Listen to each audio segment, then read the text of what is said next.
Qual vitamina que combate o diabetes, combate o pré-diabetes e pode fazer a diferença para você que luta para controlar a sua glicemia?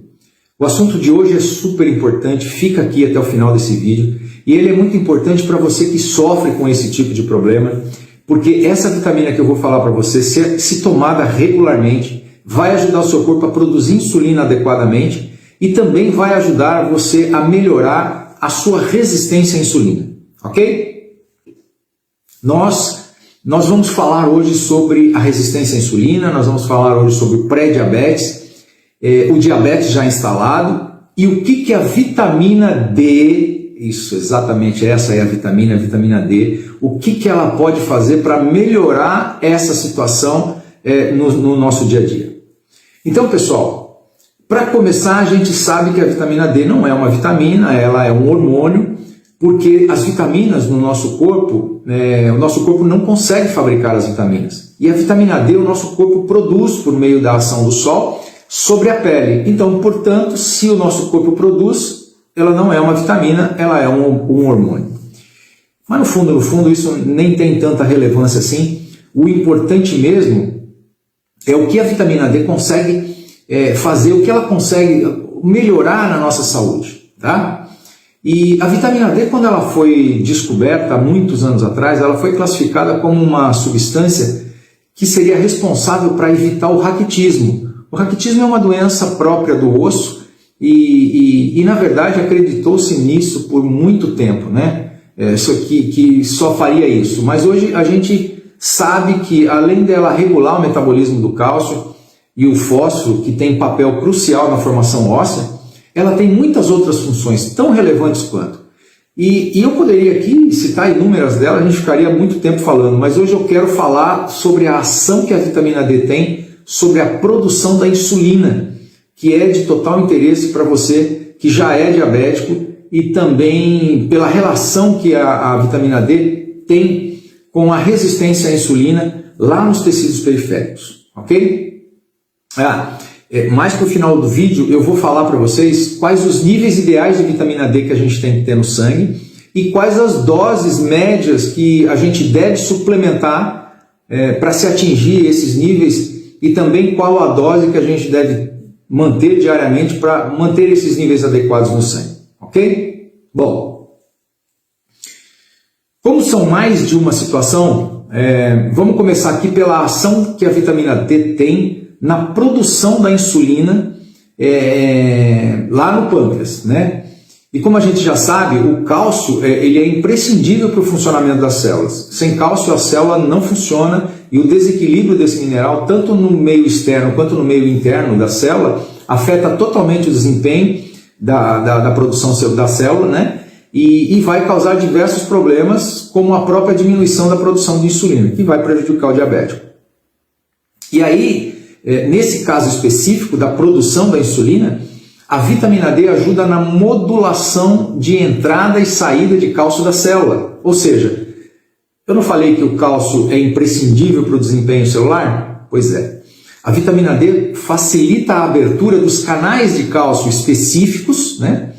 E com isso vai facilitar um processo chamado de clivagem da proinsulina em insulina, que nada mais é do que o processo final de fabricação da insulina. E aí ela, depois de preparada, a insulina sai das células do pâncreas e vai lá para a corrente sanguínea fazer o seu trabalho, que é em colocar o açúcar para dentro da célula. E esse é um ponto, ok? A outra questão é que, uma vez dentro da célula, a vitamina D pode ser transformada também em vitamina D ativa. Porque, na verdade, a vitamina D, essa vitamina D que a gente suplementa, é como se fosse um pró-hormônio. Ela tem que passar primeiro por um processo de transformação lá no fígado, onde ela vai se transformar em uma outra substância que nós chamamos de 25-hidroxivitamina D, e depois essa substância tem que ir lá para os rins, ser transformada numa outra substância chamada de 1,25-dihidroxicolicosferol, para aí sim ser ativa, né? estar pronta para levar todos os benefícios que a gente espera da vitamina D. E qual que é o detalhe dessa questão? É que as células betas do pâncreas, também tem a capacidade de transformar a 25-hidroxi em 1,25 de hidroxivitamina D, que é quem ajuda na formação da insulina. E aí então, por que isso é importante?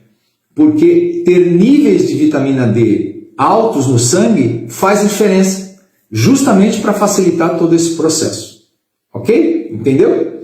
Então, isso que nós falamos foi em relação à produção da insulina. E quanto à resistência da insulina, que é onde começa todo o problema do diabético, porque antes do diabetes instalado, tudo começou com a resistência à insulina há muito tempo atrás, muitas vezes há 10 anos, 15 anos atrás. Começa a resistência à insulina e ninguém percebe, ok? Então, nesse caso da resistência à insulina, primeiro é importante a gente entender que para a glicose entrar dentro da célula, ela precisa que a insulina se ligue a um receptor específico, nesse caso um receptor específico de insulina, que fica localizado na membrana celular, e a gente pode até ilustrar essa questão como sendo um sistema de chave e fechadura, onde a chave é a insulina e a fechadura é o receptor que está na célula. Dessa forma, a insulina se acopla, né, a esse receptor e desencadeia uma série de reações químicas, bioquímicas,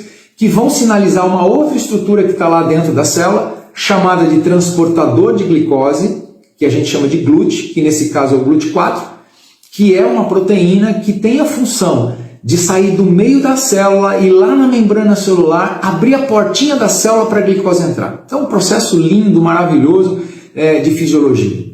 Então, além da vitamina D participar de todo esse processo de equilíbrio do cálcio dentro e fora da célula, ela vai atuar lá no receptor da insulina, aumentando a sensibilidade dele e aí melhorando essa resistência, ok?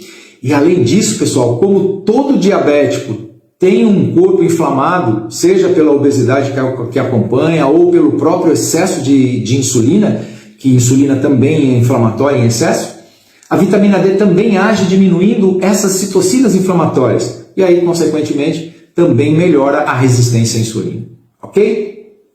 Então, se você não tem o hábito de tomar sol para fazer vitamina D naturalmente, tem que suplementar a vitamina D.